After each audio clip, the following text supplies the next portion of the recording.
Good morning. That ain't what I'm supposed to say, is it? Y'all ready for this?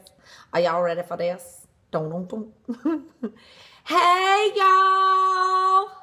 How y'all liking this rain? Look out there on my back deck. Yeah. That's some bad stuff, ain't it? Look out there in my backyard. Rain falling down everywhere. And I guess we need it, but it's yucky. I'm about to go down and get Mama to the place where she lives.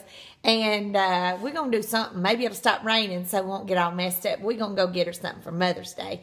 Now, you know I got to go down there and let her tell me how fat I am today. How I don't do everything just right. And, you know, all that kind of stuff. But anyway, I'm excited about going to see her and letting her cheer me up today or make me mad one.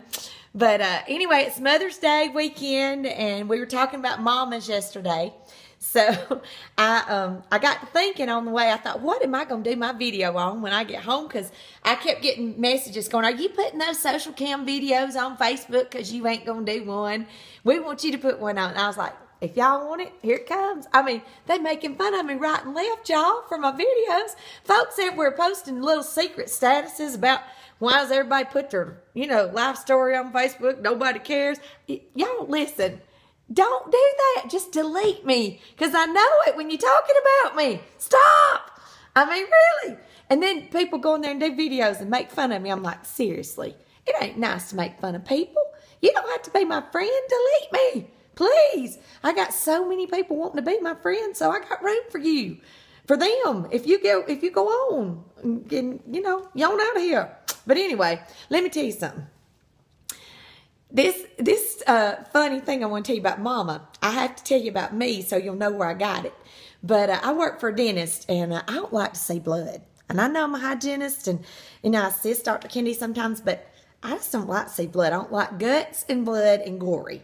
And we had this little boy in our chair one day when he was taking his wisdom teeth out. And he kept looking up at Dr. Kendi and he'd say, you need to get my mom out of here. You need to get my mom out of here. And his mom was standing in the door, but she was watching. Well, in a minute, the woman just passes out. Cold turkey hits the floor. So we have a tire store that's across the street from where we are in Oxford, where our office is. Well, I take off running. I go out the door, go out the back door. I end up over at the tire store.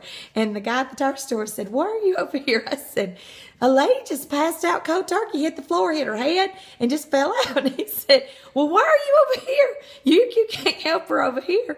I said, well, I may not can, but I can help me. I said, I can't stand stuff like that. I said, she's got the doctor. She don't need me. He'll take care of her. Take care of her. And I remember walking back over there, and Dr. Kendi said, where'd you go?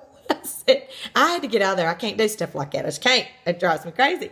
And I was just a nervous wreck. And so I thought, why am I like that? And then I began to think about this little incident that happened when I was a little girl. And my brother, it's no secret that my brother and I have always fussed and fought.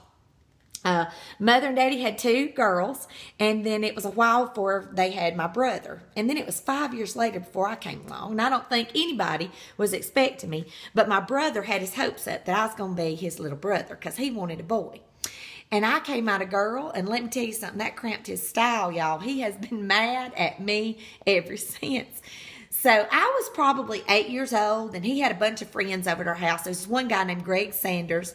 And I don't remember the other boys, but it was probably them Rollins boys because they was mean as striped snakes. But it might have been Terry. But listen, there was some boys over there. And I looked out the window. I was standing in the living room, and I was going, you know, being my little nosy self. What they doing out there? They were gathering up pine cones because every time they came over, it gave them great joy to hit me with pine cones when I walked out the front door. Now, why they would want to hit a precious little angel when she walked out the door, I will never understand that, y'all. But they did. And so when I saw what they were doing, instead of me just taking my information and my knowledge and keeping my little self in the house where I belonged, I had to go out there and get all up in it. And I did. And I got mad. So I thought, well, I'm just going to go on out here and see what happens. So I walked out on the front porch. And when I did, or it wasn't a porch. Mama just had like 2 steps walking out when you walked out. Well, I walked out, and when I did, they all began to hit me at the same time, throwing pine cones at me as hard as they could. And I thought, really? seriously? Is this make y'all happy? But I got mad. I said, y'all better quit. Y'all better stop right now. But I knew my brother hadn't hit me yet. He hadn't thrown any at me, and I knew they was coming. And so I thought, I'm going to get him. I'm going to teach him a lesson because these are his friends, and I'm fixing to get them. So I remembered that around the right side of the house was where our chimney was. Daddy had a pitchfork. He always kept it propped up right there. So I went around there and I said, I'll get that pitchfork. And that thing was bigger than me. And like I said, I was probably 8 or 9 years old. And I thought, I'm going to pick this thing up. And when he starts to throw him, I'm going to push it toward him.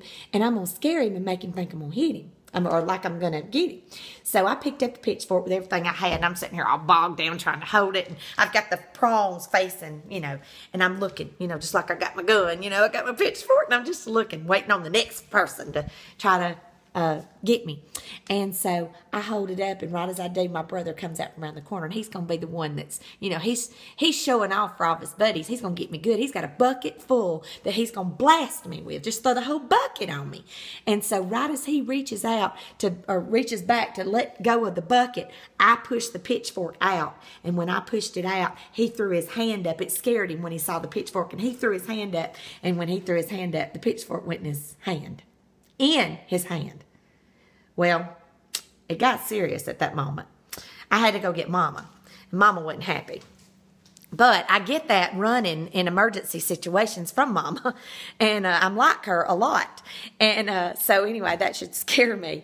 But anyway, I went and got Mama, and she said, okay, we got to get in the car, and we've got to get him to Heflin. There was a hospital in Heflin. We got to get him to the Heflin hospital right now.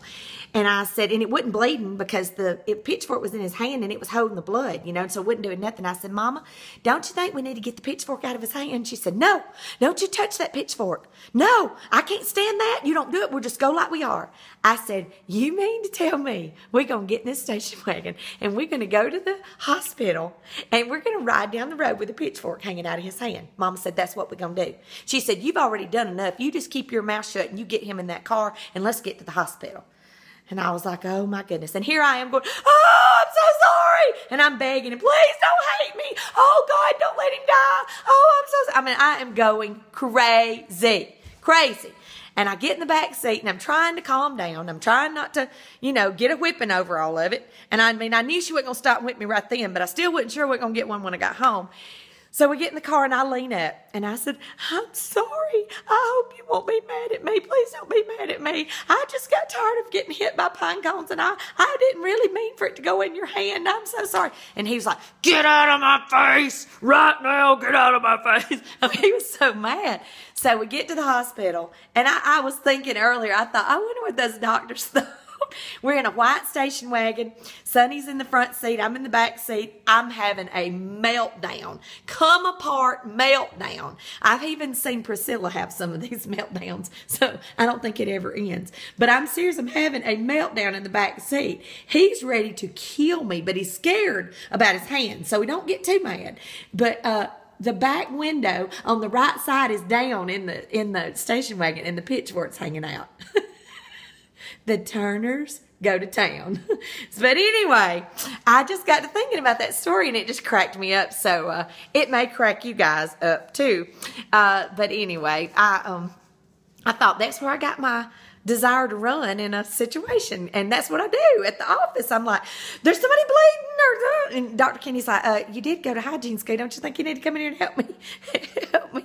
But God's placed some really patient people in my life. And I am so thankful for that because I know sometimes I'm hard to deal with.